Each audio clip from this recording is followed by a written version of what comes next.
বিসমিল্লাহির রহমানির রহিম। পরম করুণাময় ও অসীম দয়ালু আল্লাহর নামে শুরু। ইন্না ফাতাহনা লাকা ফাতহাম মুবিনা লিয়াগফিরা লাকা আল্লাহু মা তাকদ্দামা মিন যানবিকা ওয়া মা তাআখারা ওয়া ইউতিম্মা নি'মাতাহু আলাইকা ওয়া ইয়াহদিয়াকা সিরাতাম মুস্তাকিমা ওয়া ইয়ানসুরাকা আল্লাহু নাসরান আজিজা। নিশ্চয়ই আমি আপনার জন্য এমন একটা ফয়সালা করে দিয়েছি যা সুস্পষ্ট, যাতে আল্লাহ আপনার অতীত ভবিষ্যৎ ত্রুটিসমূহ মার্জনা করে দেন এবং আপনার প্রতি তাঁর নিয়ামত পূর্ণ করেন ও আপনাকে সরল পথে পরিচালিত করেন এবং আপনাকে দান করেন বলিষ্ঠ সাহায্য। هو الذي أنزل السكينة في قلوب المؤمنين ليزدادوا إيمانا مع إيمانهم ولله جنود السماوات والأرض وكان الله عليما حكيما। তিনি মুমিনদের অন্তরে প্রশান্তি নাজিল করেন যাতে তাদের ঈমানের সাথে আরো ঈমান বেড়ে যায়। নভমণ্ডল ও ভূমণ্ডলের বাহিনীসমূহ আল্লাহরই এবং আল্লাহ সর্বজ্ঞ প্রজ্ঞাময়। ليدخل المؤمنين والمؤمنات جنات تجري من تحتها الأنهار خالدين فيها ويكفر عنهم سيئاتهم وكان ذلك عند الله فوزا عظيما। ঈমান এজন্য বেড়ে যায় যাতে তিনি ঈমানদার পুরুষ ও ঈমানদার নারীদেরকে জান্নাতে প্রবেশ করান, যার তলদেশে নদী প্রবাহিত, সেথায় তারা চিরকাল বসবাস করবে এবং যাতে তিনি তাদের পাপ মোচন করেন। এটাই আল্লাহর কাছে মহা সাফল্য। ويعذب المنافقين والمنافقات والمشركين والمشركات الظانين بالله ظن السوء عليهم دائرة السوء وغضب الله عليهم ولعنهم وأعد لهم جهنم وساءت مصيرا ولله جنود السماوات والأرض وكان الله عزيزا حكيما। এবং যাতে তিনি কপট বিশ্বাসী পুরুষ ও কপট বিশ্বাসিনী নারী এবং অংশীবাদী পুরুষ ও অংশীবাদী নারীদেরকে শাস্তি দেন যারা আল্লাহ সম্পর্কে মন্দ ধারণা পোষণ করে, তাদের জন্য মন্দ পরিণাম। আল্লাহ তাদের প্রতি ক্রুদ্ধ হয়েছেন, তাদেরকে অভিশপ্ত করেছেন এবং তাদের জন্য জাহান্নাম প্রস্তুত রেখেছেন। তাদের প্রত্যাবর্তন স্থল অত্যন্ত মন্দ। নভমণ্ডল ও ভূমণ্ডলের বাহিনীসমূহ আল্লাহরই, আল্লাহ পরাক্রমশালী প্রজ্ঞাময়। ইন্না আরসালনাকা শাহিদান ওয়া মুবাশশিরান ওয়া নাযীরা লিতু'মিনু বিল্লাহি ওয়া রাসূলিহি ওয়া তু'আযযিরুহু ওয়া তুওয়াক্কিরুহু ওয়া তুসাব্বিহুহু বুকরাতান ওয়া আসীলা। আমি আপনাকে প্রেরণ করেছি অবস্থা ব্যক্তকারী রূপে, সুসংবাদদাতা ও ভয় প্রদর্শনকারী রূপে, যাতে তোমরা আল্লাহ ও রসুলের প্রতি বিশ্বাস স্থাপন করো এবং তাঁকে সাহায্য ও সম্মান করো এবং সকাল সন্ধ্যায় আল্লাহর পবিত্রতা ঘোষণা করো। ইন্নাল্লাযীনা ইউবাইউনাকা ইন্নামা ইউবাইউনা আল্লাহ ইয়াদুল্লাহি ফাওকা আইদিহিম ফামান নাকাসা ফাইন্নামা ইয়ানকুতু আলা নাফসিহি ওয়া মান আওফা বিমা আহাদা আলাইহি আল্লাহ ومن أوفى بما عاهد عليه الله فسيؤتيه أجرا عظيما। যারা আপনার কাছে আনুগত্যের শপথ করে তারা তো আল্লাহর কাছে আনুগত্যের শপথ করে।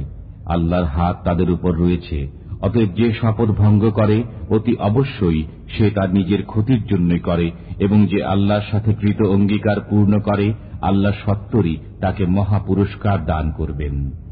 سيقول لك المخلفون من الأعراب شغلتنا أموالنا وأهلنا فاستغفر لنا يقولون بألسنتهم ما ليس في قلوبهم قل فمن يملك لكم من الله شيئا إن أراد بكم ضرا أو أراد بكم نفعا بل كان الله بما تعملون خبيرا। মরুবাসীদের মধ্যে যারা গৃহে বসে রয়েছে তারা আপনাকে বলবে, আমরা আমাদের ধন সম্পদ ও পরিবার পরিজনের কাজে ব্যস্ত ছিলাম, অতএব আমাদের পাপ মার্জনা করান। তারা মুখে এমন কথা বলবে যা তাদের অন্তরে নেই। বলুন, আল্লাহ তোমাদের ক্ষতি অথবা উপকার সাধনে ইচ্ছা করলে কে তাকে বিরত রাখতে পারে? বরং তোমরা যা করো আল্লাহ সে বিষয় পরিপূর্ণ জ্ঞাত। بل ظننتم أن لن ينقلب الرسول والمؤمنون إلى أهليهم أبدا وزين ذلك في قلوبكم وظننتم ظن السوء وكنتم قوما بورا। বরং তোমরা ধারণা করেছিলে যে রসুল ও মুমিনগণ তাদের বাড়ি ঘরে কিছুতেই ফিরে আসতে পারবে না, এবং এই ধারণা তোমাদের জন্য খুবই সুখকর ছিল। তোমরা মন্দ ধারণার বশবর্তী হয়েছিলে। তোমরা ছিলে ধ্বংসমুখী এক সম্প্রদায়। ومن لم يؤمن بالله ورسوله فإنا أعتدنا للكافرين سعيرا ولله ملك السماوات والأرض يغفر لمن يشاء ويعذب من يشاء وكان الله غفورا رحيما।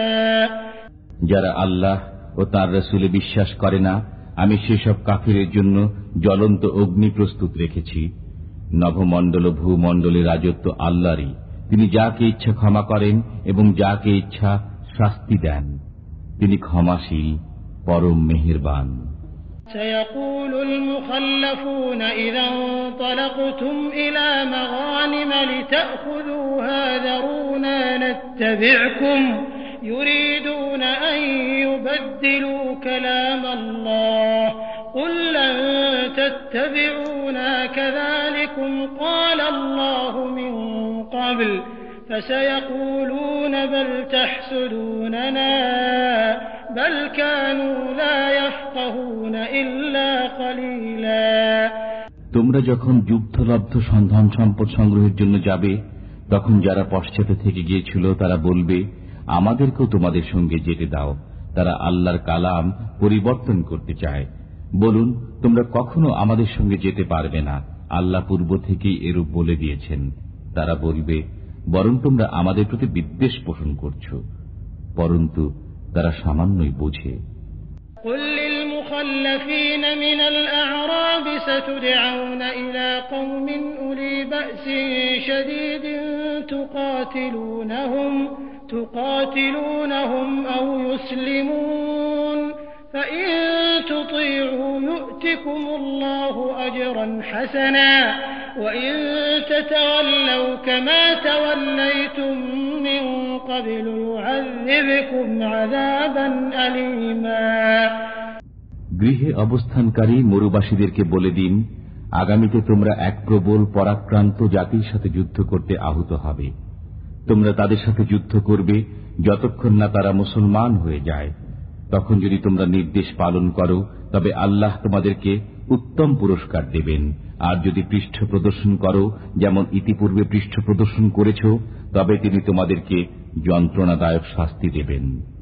ليس على الأعمى حرج ولا على الأعرج حرج ولا على المريض حرج ومن يطع الله ورسوله يدخله جنات تجري من تحتها الأنهار ومن يتول يعذبه عذابا أليما।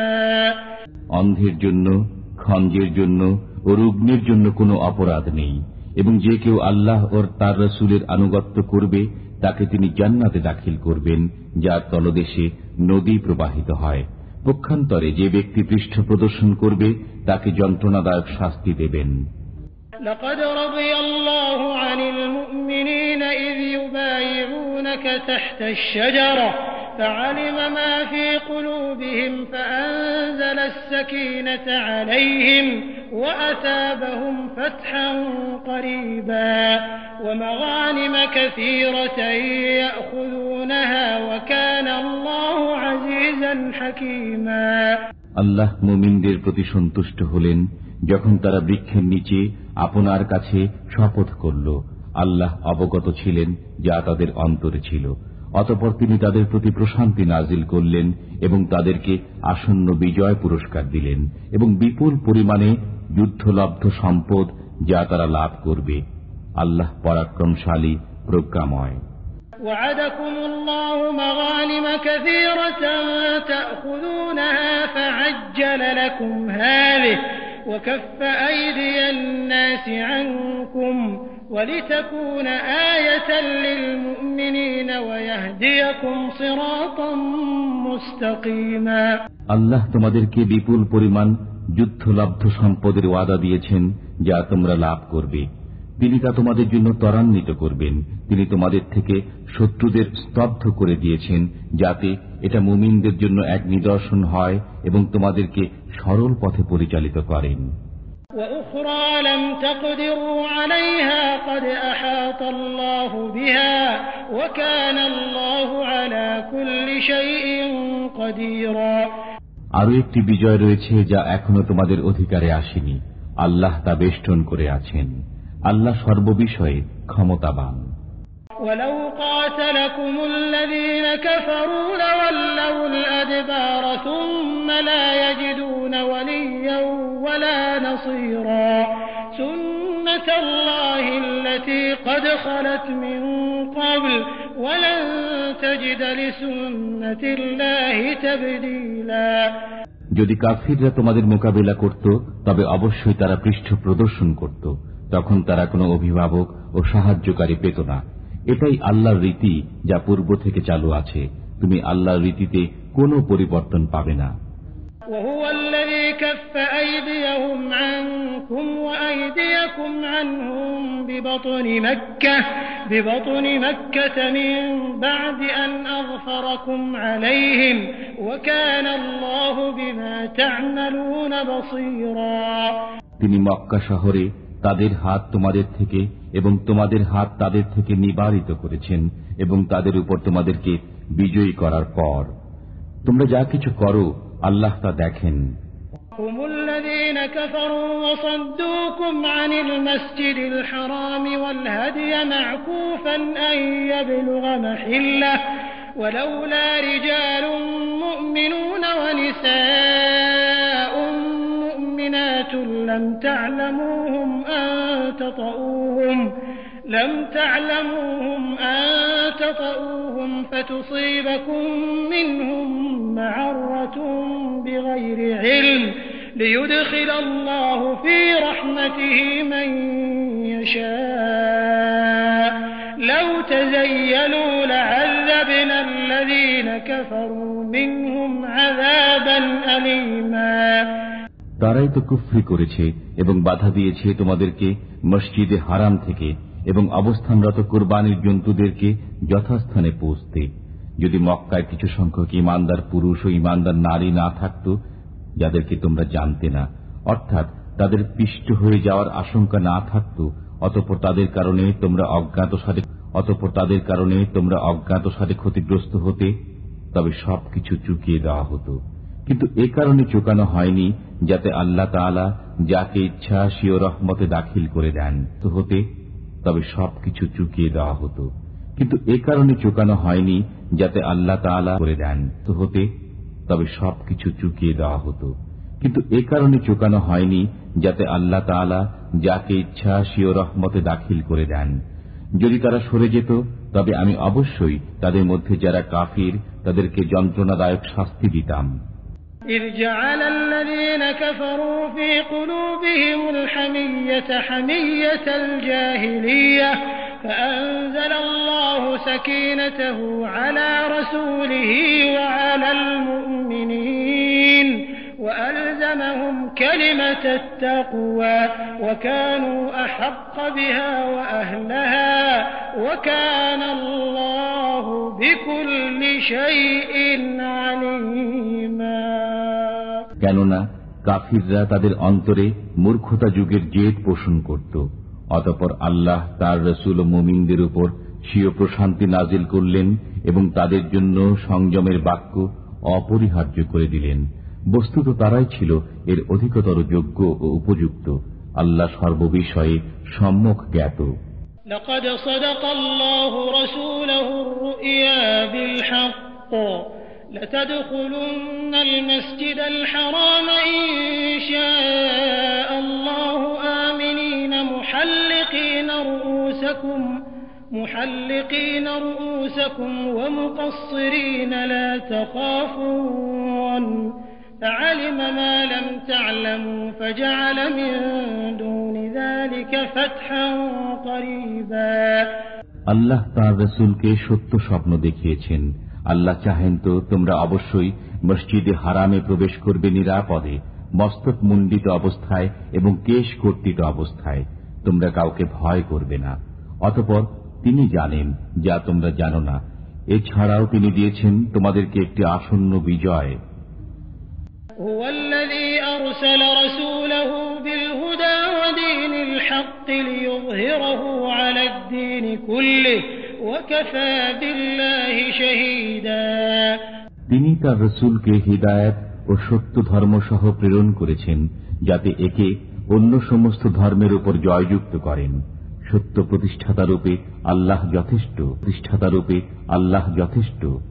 মুহাম্মাদুর রাসূলুল্লাহ ওয়াল্লাযীনা মা'আহু আশিদ্দাউ আলাল কুফফারি রুহামাউ বাইনাহুম তারাহুম রুকআন সুজদান ইয়াবতাগুনা ফাদলান মিনাল্লাহি ওয়া রিদওয়ানা سيماهم في وجوههم من أثر السجود ذلك مثلهم في التوراة ومثلهم في الإنجيل كزرع أخرج شطأه فآزره فاستغلظ فاستوى على سوقه يعجب الزراع ليغيظ بهم الكفار وعد الله الذين آمنوا وعملوا الصالحات منهم مغفرة وأجرا عظيما